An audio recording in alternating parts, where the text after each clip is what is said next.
Welcome to the Omnibus Show, a program for people who are interested in everything, with deep conversations on a wide variety of subjects. And now your host, Dave Gibbs. Well, hello, and welcome to this edition of the Omnibus Show, the program for people who are interested in everything, with deep conversations on a wide variety of subjects. Today's guest is Audrey Larkin of the Carmel Apprentice Theatre. Audrey is the managing director. She graduated from Baldwin Wallace University's theater program in Cleveland, where she specialized in dramaturgy, directing, and acting. She started playing Lucy in You're a Good Man, Charlie Brown at the Cat Theater, and she's been there ever since. Welcome, Audrey. Thank you for having me. It's great to have you here today. Yeah. So we're back, we're talking theater again. We are. Which is very fun. I only did it 1 year when I was in 8th grade. I went to private school in Chicago 1 year, and I can remember my lines, only because it was a Christmas Carol, and I was a very, very minor person. I did the 5 o'clock in the City of London, this day before Christmas, and all is well. And that was a long time ago. And then good. I was one of the Cratchit kids. So what you're telling me is you're going to come and do a Carmel Apprentice show with me, right? Oh, she's going to get me in on this. So that might be fun, but I have to have small lines. That's okay. That's what we're for. We curate parts to match people where they want to be. Exactly. Maybe we push you just a little bit. A little bit further? Just a little further than you want to be, just to prove that you can do it. Okay. Okay, then I'll come out and do some kind of kiddie version of, well, you just had Chitty Chitty Bang Bang. We did. And I always loved mimicking the old grandfather, capital P-O-S-H, Posh. Yes. He's in his little outhouse. Help me. Help me. Where are we? But so starting off, you tell us about what got you in theater and how did you, there's always a lifelong story for theater people. There is a lifelong story. My family's been ultra supportive of theater for my whole life. My grandparents on my dad's side got me tickets to Beauty and the Beast when it showed in Chicago. Very fun. When I was like 4 years old. Wow. And the assumption was, it's okay, Audrey's young, she's not going to be entranced by this magical event enough to not fall asleep at her regular bedtime. Yes. That was not the case. I learned all of the music and all of the choreography and then made everyone stay up with me after the show while I performed every role of the show that we just saw. That's a very true theater person. So from then on, it was theater camps and doing shows with the artist studio in Fishers, which is now sadly closed. And then I went to high school and I met Will Wood, who runs The Cat, or owns The Cat. And I did a show with him and then a couple more shows with him in high school, and then made the decision my senior year that I was going to go and learn as much as I possibly could. Applied to all of the theater schools, went to Baldwin Wallace in Cleveland, learned everything everyone was willing to teach me, and all the things that I asked random questions about. And when I moved home after a couple of contracts there, Will called me and he says, "So how long are you in town for? Can you come and cover a part for someone who dropped a show?" And that was Lucy in Charlie Brown, and I have been there ever since. It's amazing. Yeah. That's really, really fun. It is fun. Paths of your life kind of go this way all the time, and that's just, you wind back up where you're supposed to be. So There you go. Staying kind of younger, who would you say was or influences, acting influences on you? So I'm or favorites. I am Audrey Catherine. Okay. With a K. With a K. So I was kind of obsessed with both of the Hepburns. Right. And it helped that my grandparents were very much fans of like old movies and TV shows and things like that. And so I watched, every Audrey Hepburn movie known to man, and then found Katharine Hepburn, and I'm like, oh, you can be elegant and classy, but also, wander off of a couch and do some of the slapstick physical comedy, and that was really fun. Oh, very fun. And then, after school specials, which were fun, I watched Bewitched and Gilligan's Island and I Dream of Jeannie, and they're just very, I like happy stories, so they were excellent. Those all happy sitcoms, wasn't it? Weren't they? They were. That was very fun. They were very fun. So I loved watching, and it kind of shows in the shows that I pick now as an adult. I like happy shows. Okay. Yeah, I like like- Happy too. Happy's good. I'll love a good, I've done Little Shop of Horrors before, and that's kind of as dark as I like to go, Okay. which is So a that dark when the comedy. lights go off eventually, right? It gets dark. Yes. Yeah. So A Cat is really, it's got such fun type of shows. What are some of the shows that you've been in that you've really enjoyed? at the Cat, I've done The Addams Family twice as Morticia Addams. Yes, Morticia, wow. Which is it's so fun because I'm not necessarily the most like Morticia, Right. but it's You seem very different from Morticia, but it's theater. It's like people, it comes out of them. It does. It does. And I love characters that have very like specific physical motifs. So that's kind of really fun to experience and learn I know how to what play. they are, but Yeah. what was her physical motif? Oh, she was for the very audience? the arms. So you have to be and stiff shoulders, very excellent posture. But it's one of those things. She was in the musical. She's a ballroom dancer. They tango at the end of the show. I learned how to ballroom dance when I was young, and then continued to do it as an adult. And so it's really fun to pull that like posture and how that affects the way that you move, and like the shape and angle of your head and how you look at people. And so it was quite fun to like incorporate those two aspects of my life to make her come alive. Come alive. Yeah. Well, that sounds very fun. That's the fun thing about theater is like you can try on these, it's like fancy dress. Like you just put on a costume and then all of a sudden you go out and play and have fun. It's like being able to be a child again, you know? There's a thing that I used to say when I was young about the fact that I liked theater because I could enter new situations with a script. Right.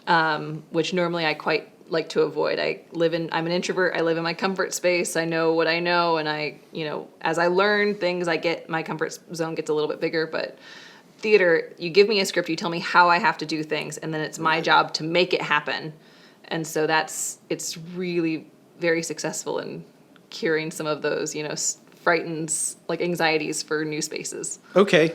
Yeah. New spaces. Yeah. Well, very fun. And going back to parts you've played, what are some other plays that you've that really brought you out? Like you could a surprising character or a favorite character or calling back to my childhood, I got to play Ginger Grant Okay. in Gilligan's Island when I was an adult, Right. in a musical at the Belfry in Noblesville. Oh my gosh, that was so fun. That would be hilarious. After school seeing the old reruns on WGN in Chicago or from Chicago, that was like what we'd do. I'd go to my friends and we'd lump down in front of the TV after Yep. school and we'd watch that show. Yeah. And she was a unique. She was a unique character. Yes, she's a very unique character because and I remember having a lot of fun because in the musical, because they basically cram as much of the TV show Of course. that they can into a 2-hour show. So all of the men are in love with her, and I had 7 course. different costume changes, and Oh, that makes it very fun. Because that spices it up with the whole. Yeah. It's constant. yeah, Yeah. And That kind of character. Every time would I be like exited the that. stage, I felt like I had to change into a new evening gown or a hula costume or a. Whatever they did on the show, whatever they just. What would you have, like SS Minnow kind of a dress type of thing? Yes, I Right. had the yachting dress, and I had like a very fancy hula skirt that had like chiffon things, and I had the cabaret dress with all of the bling on the neckline and satin evening gowns, and it was Very fun. very fun. I had 3 costume mistresses just to myself Wow. Gosh. because pretty much everyone else got to stay in the costumes. That's that a they real started. A-list kind of a thing, isn't it? I felt very special. You were very special. Well, that's very interesting. And then in more recent projects or the recent shows? I know we talked about you just had Chitty Chitty Bang Bang. Yes, I perform in that. I was a producer on the team for that, so I helped. I did a lot of set painting. I wound up helping with the projections because we got a new LED screen installed on our back wall. It's very fancy. I feel very special for that. I want to thank my very wonderful donors for making that happen for me so I can make the car fly. There you go. And then I wound up, there are nights that you don't have a child wrangler sometimes, which is how you keep all of the kids who are in shows like that on their best behavior. So sometimes I was running around going from putting the projections on the screen and then going like, okay, guys, we just started your cue song, so it's time to get ready to go backstage. Let's go, let's go, let's go. And remember, be very quiet. That was quite a chore, wasn't it? That probably was the hardest job. Sometimes it is because they just disappear. They like go to the bathroom, or like they'll wander off. They wander off, or we had a couple little kids who learned that they can hide from your child wranglers by hiding behind the costume rack. Yeah. And they called it their special hiding spot. So you have to go, okay, guys, let's go. Count 1, 2, 3. That's a cartoon world of the children's mind, isn't it? Just you kind of doing that. And they're so bright. Oh my gosh, they have so many wonderful ideas. And that's great. Well, it's the childhood is like the time of genius for everybody, isn't it? Where you're constant. It's a genius period because you've got all these ideas and play and all this stuff. And it's we made as a production team, we made the joke that if anyone got sick or got hurt over the course of the production, we had 3 little kids that had memorized the entire show. They could play any part.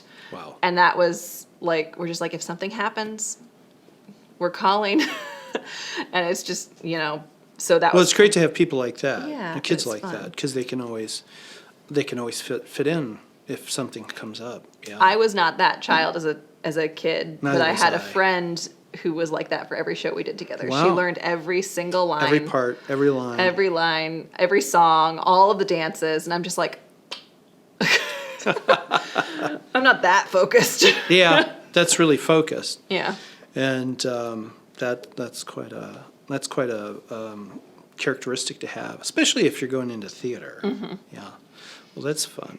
Well, Audrey, thank you. Yeah. We're going to take a break right now, and we will be back for Chapter 2 of the Omnibus Show.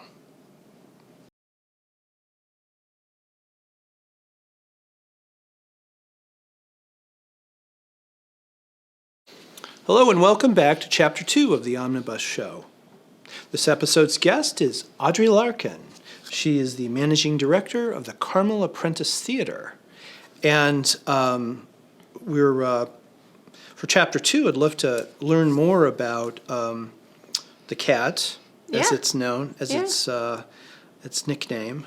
And now, what I like to say is that it draws together theater veterans coming to play a role of a lifetime with apprentices curious to perform for the first time in their life. Can you tell us, or tell our audience about how the cat works? Because I've actually not known a theater like this. I know they're probably out there, but this is kind of unique to me. So you actually do know theaters like this. Okay. But they're just normally not geared for adults. Okay. This is the idea of children's theater where you come, and in children's theater you pay a tuition, you're in the show. We are lucky enough to be funded by the city of Carmel so that our program is a non-tuition program. Nice. So, but that's the same premise. You register, you sign up online, you show up on the day of what we call evaluations because it's not an audition. It doesn't have to be scary. Right. And you do everything in a group. So if you're doing a play, so we'll have a comedic murder mystery this spring. You're going to come in. You're probably going to play some improv games to get you loose and have fun and meet everybody in the group. And then you're probably going to read a little bit from the script and talk with the director and kind of figure out whether or not you want a lot of lines or if you go, oh, no, I would like to be the silent butler in the background that just like fixes things when they go wrong.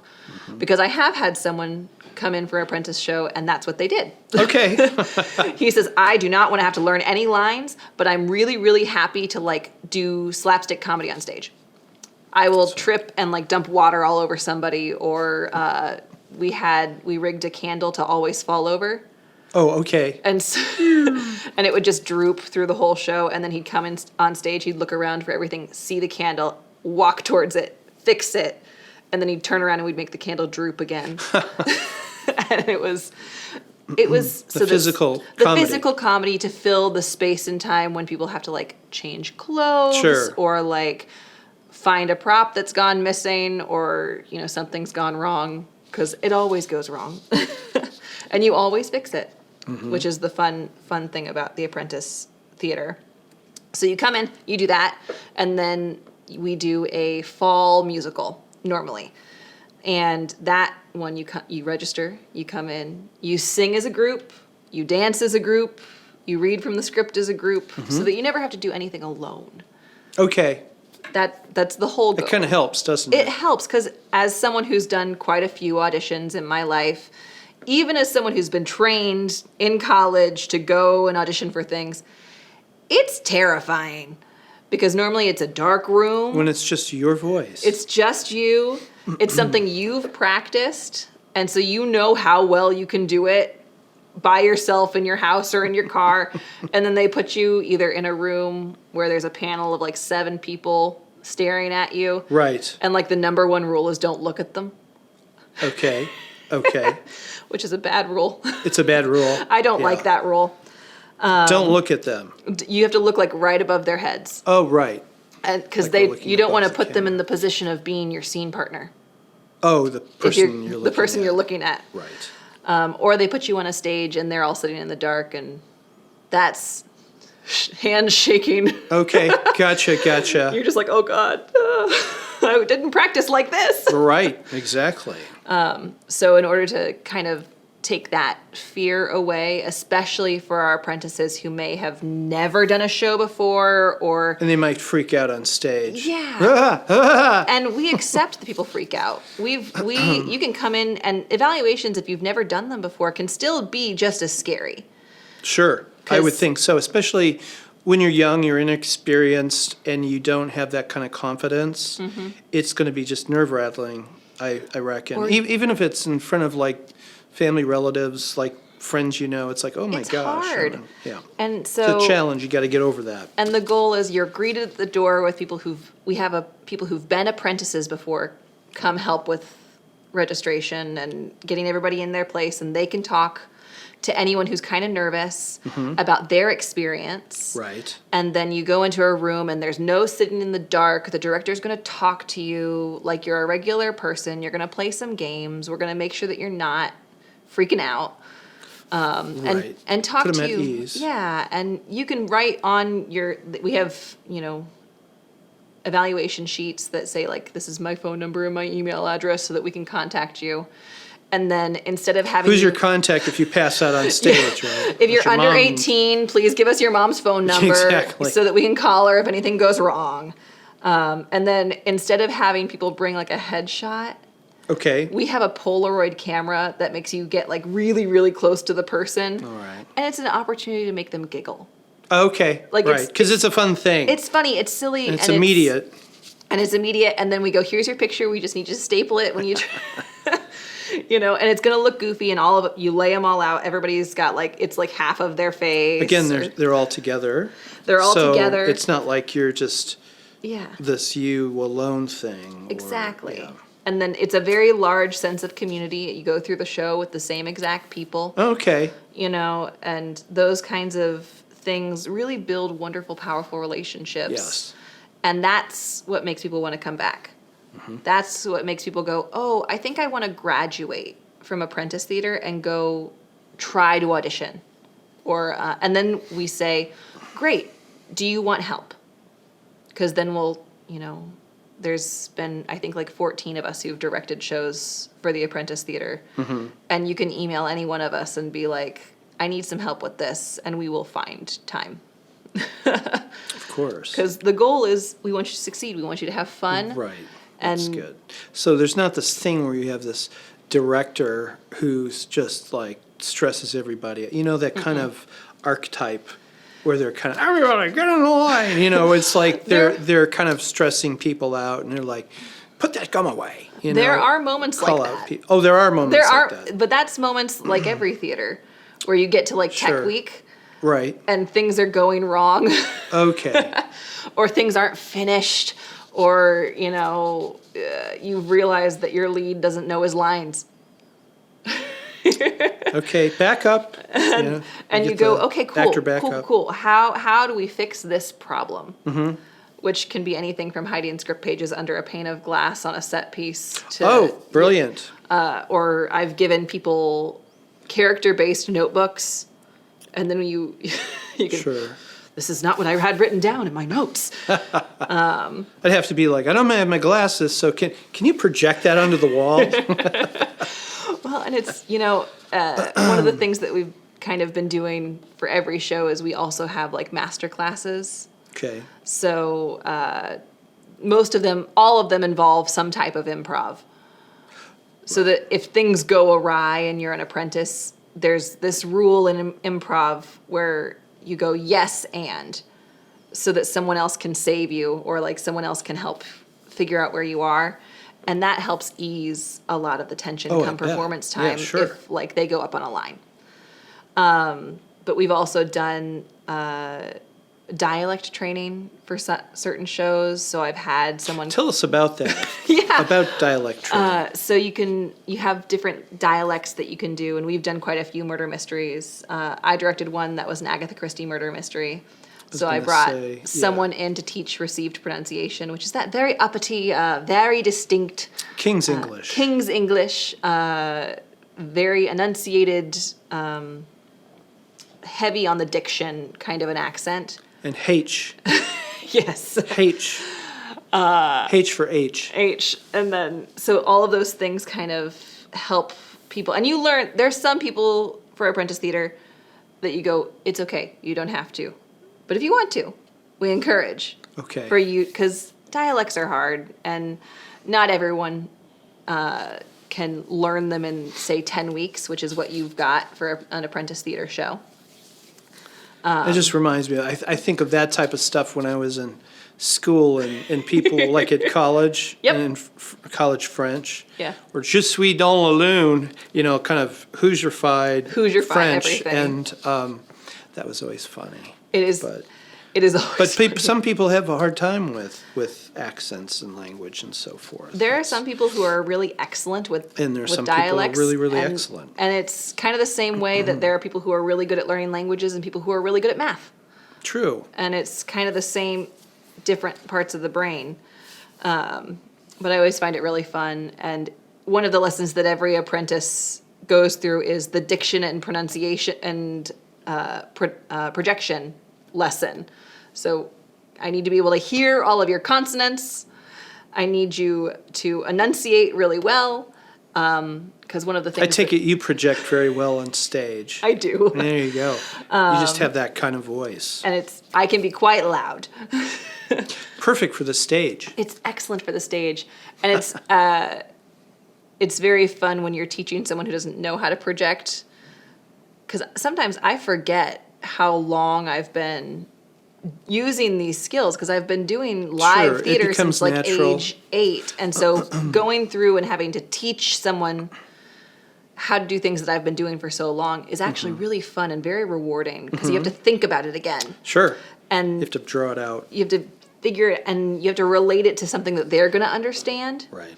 Which is always difficult, because I get lots of people who played sports in high school instead of doing theater, and I have to find a sports analogy. I played golf. Did you really? That was my sport. Wow, you're this amazing sort of like bringing I'm thinking of the wrong term. I'm trying to. It's not open the box and the. Oh, the Russian dolls. You're not Pandora's box. You're like this box of. Well, it's like, wasn't it like Mary Poppins to bring Mary a Poppins theater bags. celebrate? Yeah. You pull it out and you bring out a lamp and all those kind of things. Sometimes I feel like Mary Poppins. Okay, how's that? As far as like skill sets and things that you have to learn. Because most of the reasons why I learn new things are because I have to figure out how to make it work for stage. Correct. So like I spent 6 months learning how to rebind books.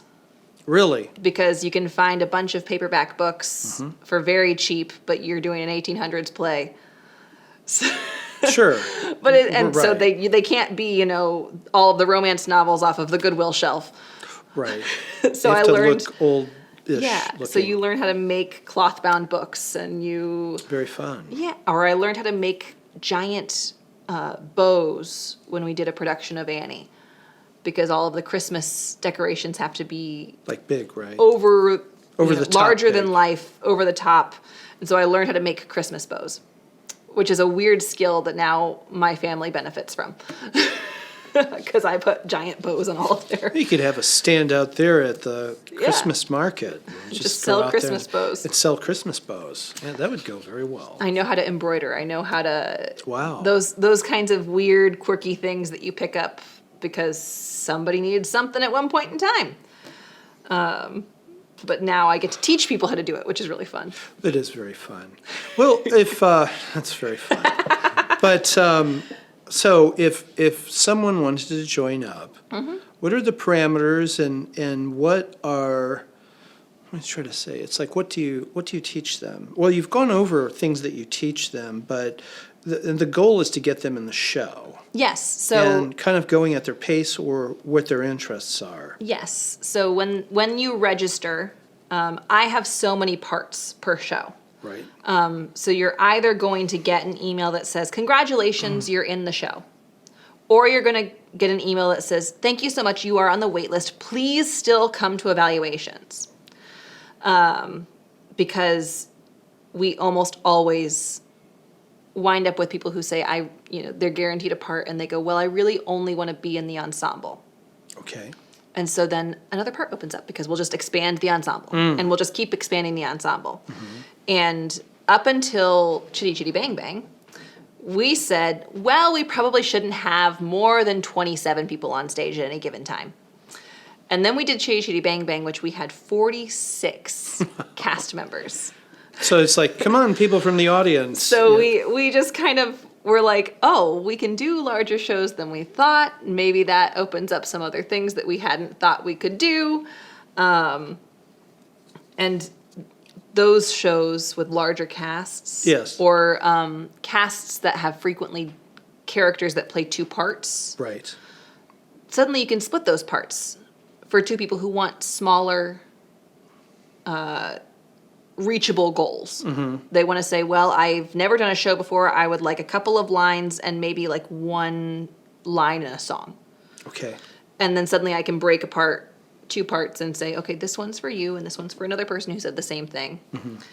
And then the goal is to maybe push them a little more than they're comfortable with. So It's maybe like we make them breathe and dance. stretch and breathe and stretch Yeah. until they can Just- do a 180. And then like one of my favorite success stories is a young man named Tim West, who his friends dragged him into You're a Good Man, Charlie Brown when we did it at our 5-year anniversary. Because we did our most successful shows. We did Charlie Brown and Addams Family for our 5-year. And we said Charlie Brown is just for apprentices, people who've never done a show before. And so they dragged him from their work. They're like, we lost this kid who was going to play. We wrote in a character called Pigpen. Well, there was a Pigpen There was character. a Pigpen. Right. But it's not written in the musical. Oh, I see. And so they're like, just come and fill out the ensemble and, Get dusty. get dusty. And we, and he, for like the entire 6 weeks that he was part of the rehearsals, because we drug him in really, really late. He's like, I don't really want to, I'm not sure I can do this. I don't think I can do this. I really don't think I can do this. He was a bit of an Eeyore character, wasn't he? Yes. He's like, I don't think And I can do it. I handed him a pair of brown overalls and a giant blue crayon. A blue crayon. A giant blue crayon. Oh, like this. Like yeah, right. for the book report There song, you go. which he had no lines, and he just sat there and scribbled with a blue crayon and sang with the ensemble Perfect. parts. Yeah. And we made him sing one line in the very last song of the show. And turn around 6 months later, he was the romantic male lead for Wednesday. He played Lucas in Addams Family. Very fun. So in 6 months, he That's caught the very bug. fun. caught the bug. So it's like, I kind of like this. I kind of like this. I think I can do this. And then he comes in and he goes, I want to play Lucas. And we're like, really? Okay. And then he did the play this past spring, and then he assistant directed Chitty Chitty Bang Bang this fall. Okay. Wow. So he directed. Wow. So he he went to the top. He was the assistant director. He wanted to learn. Okay. But in the next couple of years, I could probably talk him into directing his own show. How very fun. We'll get him there. But it's one of those things that it's just like, if you thought you never could. Right. I have hundreds of stories like that for why I think you can. And why I know you can. And our job on the production team and as part of the CAT is to be your cheerleaders the whole time. Gotcha. If you do not believe you can do it, I believe you can do it. That gets them over the top. And so they succeed. Yeah. Yeah. You talk about creating parts. In the spring, we did 1 year. I was in drama 1 year in 8th grade in Chicago. 1 year I went to school at Morgan Park Academy, and I did the Christmas Carol, and I was one of the Cratchit kids as well. And Plum Pudding was my other line, which I can remember all these years later. And then in the spring, Lillian Mackle was our teacher. She was she was my favorite teacher there, and she just made theater so fun. And I was an extra. I was the created part was it was one of the children in. I was an eccentric kid in. It's a German story which I'd never heard of before called The Merry Pranks of Till Glockenspiel. Wow. And I was like this. It was one of those German kind of not cautionary tales, but you know what I mean, like not quite Brothers Grimm. It was like a cleaned up version of the Brothers Grimm, but that kind of German type of story, you know. Yeah. We started in the meadow and went up to the mountains, and but it was very fun. And I just did like stuff like pretending I had. They teased my hair out. It was a lot longer back then. Like I had bugs, you know. And I was like trying to just, my thing was to try to grab bugs and eat them. Eccentric, you know. Yeah. It was fun. It was fun. So I kind of got over that, and that was my career. All in less than 5 minutes. Great. So you're coming back for Apprentice Theatre, she's right? getting me. She's going to get me on this, right? There we go. I try and rope everyone into Apprentice Theatre. Yeah. Well, I think everyone could benefit. Do it. Yeah. I don't think I would do Morticia or Ginger. That's not me. But that sounds very fun. Audrey, tell us what's coming up in the near future. So, Apprentice Theatre. Right. We've got the Comedic Murder Mystery. That'll be in March. So that means that registration and evaluations will be somewhere right before or after Christmas. Okay. And then in the fall/winter, we're going to do Seussical the Musical, and I'm going to direct that one. So Dr. Seuss. Dr. Seuss. So every Dr. Seuss character known to man. If I can squeeze them onto that stage, I'm going to. But how are you going to get a cat on that stage? Cat in a hat. You know, I'm pretty sure that my cat Romeo would volunteer, but I'm not sure his diction's good enough. Pop out of a hat. He would. He's quite spry for a 12 or 13-year-old tabby. So that'll be quite fun. I'm really excited about how many thing ones and thing twos I can have. Okay. Because they accompany the Cat in the Hat, who's the narrator. Sure. Yep. But I'm a firm believer in like including your whole crew into the show, and I'm definitely getting them all blue wigs. That would be fun. And labeling them all a different number of thing. Okay. Like at the end of the Cat in the Hat book. Thingy thing. So that when they change the sets, right, all you see are things. That's hilarious. That'll be fun. It'll be very fun. And then until then, we have a bunch of groups that are doing shows at the Cat. So we've got Moon Over Buffalo, which is the Carmel Community Players, in for the rest of October. And then I'll have a 10-minute play festival in January, along with a bunch of schools and music groups and dance groups that are doing their recitals for the end of semester. Gotcha. So I'm very excited about all of that coming up next year. It'll be busy, and I love it when it's busy. Busy is good if it's, real stuff. Yeah. And will you be directing? Just Seussical next year. Seussical. Just Seussical the musical. Seussical the musical. Because I pretty much do one project every 2 or 3 years. Okay. There was a portion of time that I did like 2 or 3 shows where I directed every 3 shows in 1 year. And I said, oh, this is hard. I'm not sure I liked it. There you go. Yeah. So you kind of edited it down. I edited it. Try to say that in 8 million times. 300 times. Edited it down. And I, keep my life a little more balanced. A little more, home in the evening, cooking dinner, and, working on my own personal projects outside of theater as well. Exactly. There's a life outside of theater. Mm-hmm. Well, very fun.